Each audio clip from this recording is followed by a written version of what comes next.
शनिबार फुर्सदको दिन माइन्डलाई मात्र रिफ्रेस होइन शरीरलाई पनि रिपेयर गर्न प्रिय मित्र बिरबल लामाजीले आफ्नो फार्म हाउसमा फलेका फ्रुट्सहरू खान बोलाउनु भएको थियो र म आज त्यतै जाँदैछु। गन्तव्यतिर लागिरहँदा यहाँबाट देखिने दृश्यले धेरैचोटि रोक्न बाध्य बनायो।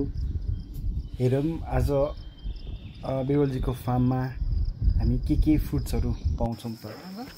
बाउ म त रुख चढ्न आउँदैन भाउ, रुख नचढेको जुक भइसक्यो। अङ्कललाई चढाएर खुवाउने चढाउने होइन नि, म चढेर अङ्कललाई खुवाउँछु भन्ने हो नि। तिमीहरू के काम?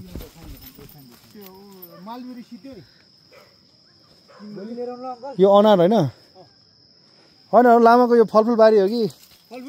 सबै फलफुल छ त। यो के हो? यो निबुवा छ, यो सुन्तला भयो, यो अनार भयो, ऊ त्यो आलु बक्रा भयो, यो आलु बक्रै भयो होइन? खोइ खोइ कहाँ छ? ए यो अनि यो चाहिँ लामा यो लप्सी होइन? कस्तो खालको लप्सीको पात त फरक हुनुपर्ने त यार।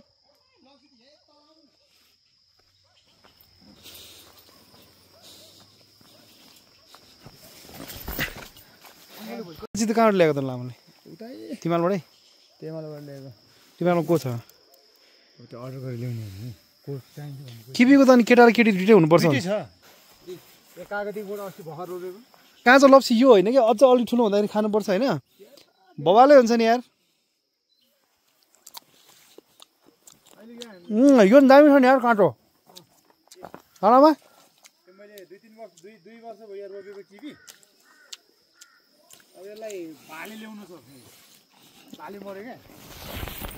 हामी सानो बेला खान्थ्यौँ नि यार यस्तै यस्तै क्या। यस्तै काँचो लप्सी खान्थ्यो क्या सानो बेला। यो चाहिँ पोथीमा चाहिँ एउटा भाले ल्याउनु। कसरी चिन्नु भाले पोथी? यो भाले हो कि के अरे पोथी हो कि? कसरी चिन्नु भनेको? त्यो फरक हुन्छ अलि। यहाँ थियो एउटा भाले, यो मऱ्यो, त्यहाँको पनि मऱ्यो क्या। ऐसीले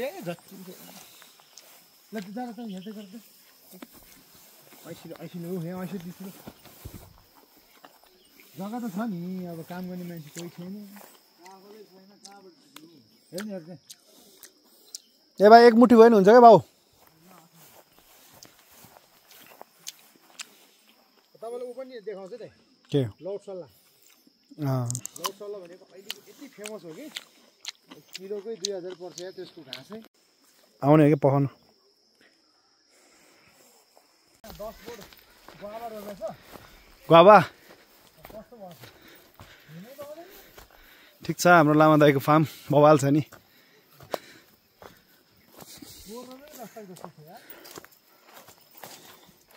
यो चाहिँ के रोप्यो भने क्या? यो सँगसँगै यो अटोमेटिक आउने हो। यो के? यो खोइ के हो हुन त बोट बिरा चराहरूले हगेको नि आउँछ होइन? ठिक छ नामा।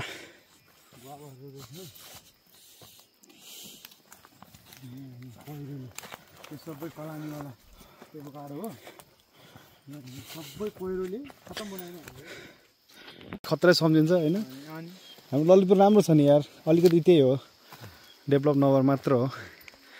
न त बस्न त होइन, बस्न खान पानी सबै हिसाबमा राम्रो छ नि ललितपुर। यति हो। अब हेल्थ फेसिलिटीको लागि चाहिँ हामी पाटना हस्पिटल जानु पर्यो। बच्चा पढाउन हामी कुमारबाडी जलेखेल जानु पर्यो। नत्र त हामीलाई त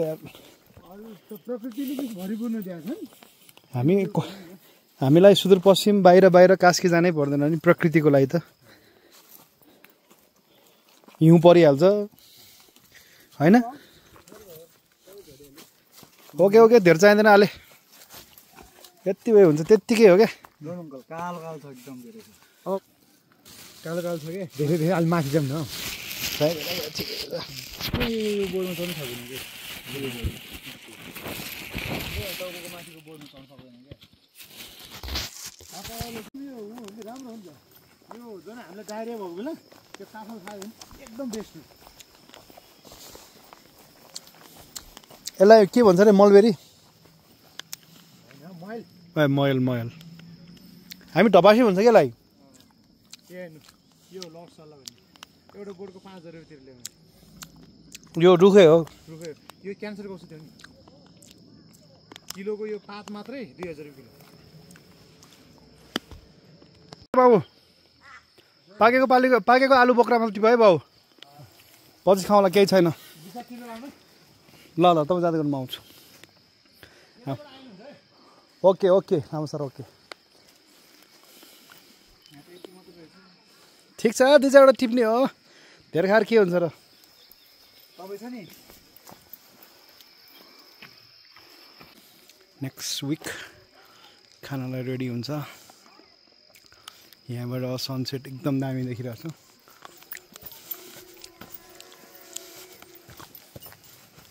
यता पाथिभरा टेम्पल माथिको डाँडा चाहिँ यो डाँडा चाहिँ दलचौकी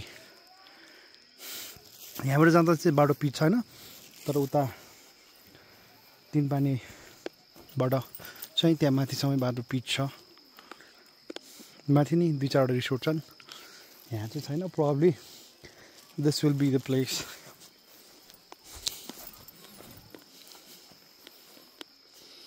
यता पनि छ नि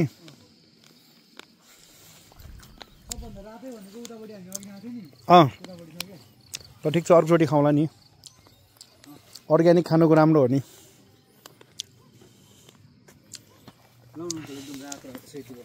थ्याङ्क यू यो चाहिँ अर्ग्यानिक आलु बक्रा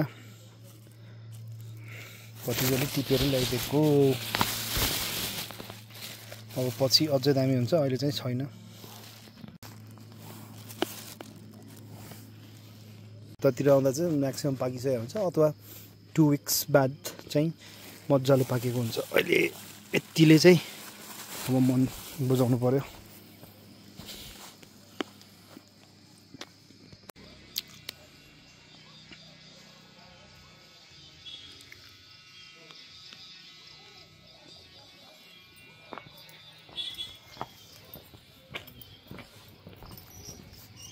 यहाँ पनि फलफुलको बोटहरू थियो तर पहिरोले सबै लग्यो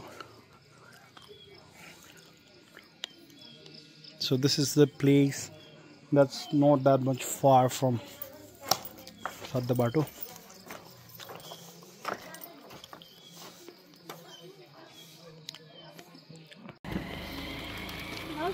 यता उल्टो हामी चाहिँ यहाँको अर्ग्यानिक आफल खाँदैछौँ यहाँको बाबुहरू कुरकुरे लेस चाउचाउ यस्तै हो मान्छेलाई जे छैन त्यसकै इच्छा हुँदो रहेछ हामीलाई अब त्यो खाँदा खाँदा वाक्क भएको उहाँहरूको लागि यहाँको भाइहरूको लागि चाहिँ द्याट्स अ बिग थिङ